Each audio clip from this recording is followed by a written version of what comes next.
Pada hari ini Partai Buruh yang mengundang Pak Anies untuk bersilaturahmi, bertukar pikiran, bertukar gagasan, dan saling berdiskusi lah sebagai sahabat lama.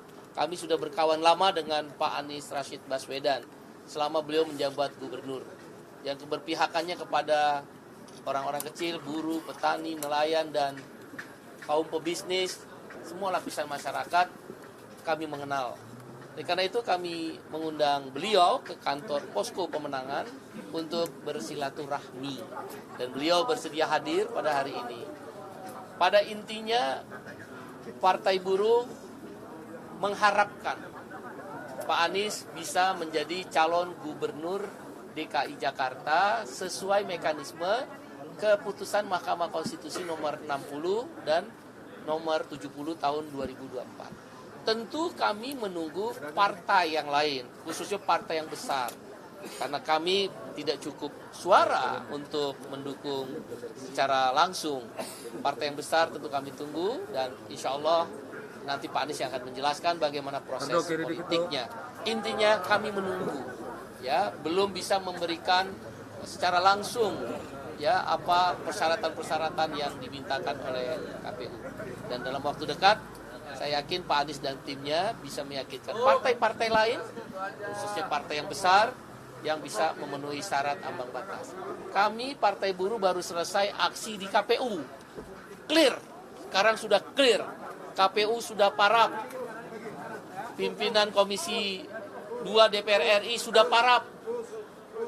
Menteri Hukum dan HAM mewakili pemerintah sudah parap bahwa keputusan KPU nomor 60 tentang ambang batas tidak dikurangi kalimat, kata, titik maupun koma dan tanda baca lainnya, langsung masuk ke pasal 11 di PKPU yang baru.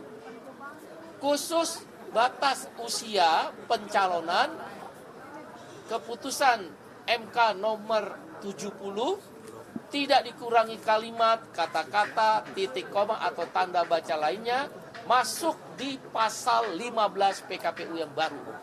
Dengan demikian, khusus untuk pasal 15 tentang batas usia, tadi disampaikan oleh Ketua KPU langsung yang menemui Partai Buruh, tanggal 22 September 2024, calon gubernur atau wakil gubernur yang berusia 30 tahun, atau calon bupati, wali kota, atau wakilnya berusia 25 tahun terhitung 22 September 2024. Kalau pada tanggal 22 September 2024 tidak memenuhi usia sebagaimana diatur pasal 15 PKPU yang baru, maka ditolak pencalonannya.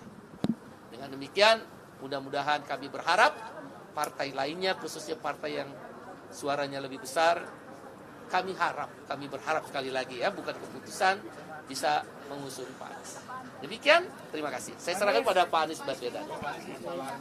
Ini pertama saya ingin sampaikan terima kasih kepada Presiden Partai Buruh, Bung Said Iqbal, dan seluruh keluarga besar yang kemarin memberikan undangan untuk bersilaturahmi pada hari ini. Yang kedua, dalam silaturahmi saya sampaikan kepada Presiden Partai Buruh dan seluruh jajaran apresiasi, terima kasih karena telah memperjuangkan prinsip kesetaraan dalam demokrasi yang kita miliki sama-sama. Kita mengetahui bahwa demokrasi ini adalah salah satu cara utama untuk memastikan aspirasi rakyat tercermin dalam proses dan tercermin dalam hasil. Karena itu perjuangan Partai Buruh melakukan gugatan ke MK adalah perjuangan yang harus diapresiasi. Saya pribadi mengapresiasi dan saya rasa semua rakyat Indonesia memberikan apresiasi.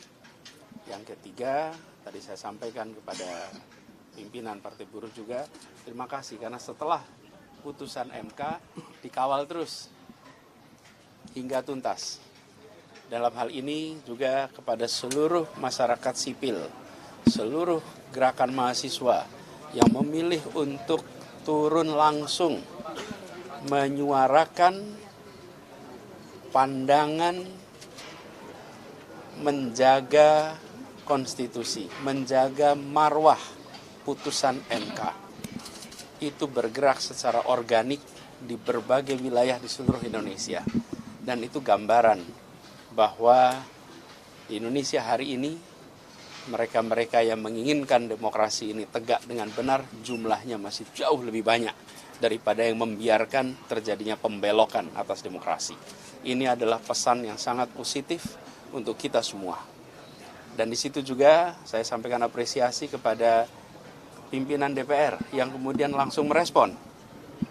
Wakil Ketua DPR yang pada waktu itu langsung merespon, membatalkan sidang paripurna, lalu DPR juga memproses dan ada panja ya?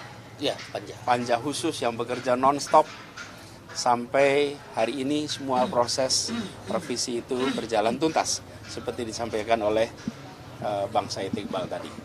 Jadi itu semua adalah sebuah usaha menjaga agar proses bernegara kita tetap berjalan di realnya yang benar. Dan kita harus berterima kasih kepada semua yang bekerja merawat ini, menjaga ini. Insya Allah ke depan ini terus bisa kita jaga sama-sama. Amin. Yang terakhir saya ingin sampaikan terima kasih bahwa Partai Buruh telah memberikan kepercayaan untuk kami meneruskan tugas di Jakarta. Walaupun seperti disampaikan tadi, semuanya masih dalam proses. Belum pada keputusan final, karena menunggu nanti keputusan dari partai yang besar yang secara jumlah membuat pemenuhan persyaratan 7,5% itu bisa dipenuhi. Dan kami sampaikan apresiasi bahwa kepercayaan ini kepercayaan yang sangat mulia. Kami akan insya Allah jaga dengan sebaik-baiknya. Dan seperti kita perjuangkan bersama-sama di Jakarta kemarin, sama kesetaraan keadilan di dalam berbagai kebijakan di Jakarta. Jadi suasana hari ini suasana yang guyup, semi reunian, karena biasanya kita juga ngobrol-ngobrol diskusi di Jakarta, dan kali ini ngobrol di posko Partai Buruh. Terima kasih sekali lagi buat teman-teman di Partai Buruh, dan juga terima kasih buat teman-teman media. Demikian saya. Pak, kemarin gimana Pak? Pak, kemarin kan ketemu PDIP itu, terus kemarin dapat oleh buku ya Pak yang diposting ke Instagram. Nah, Bapak juga bilang udah belajar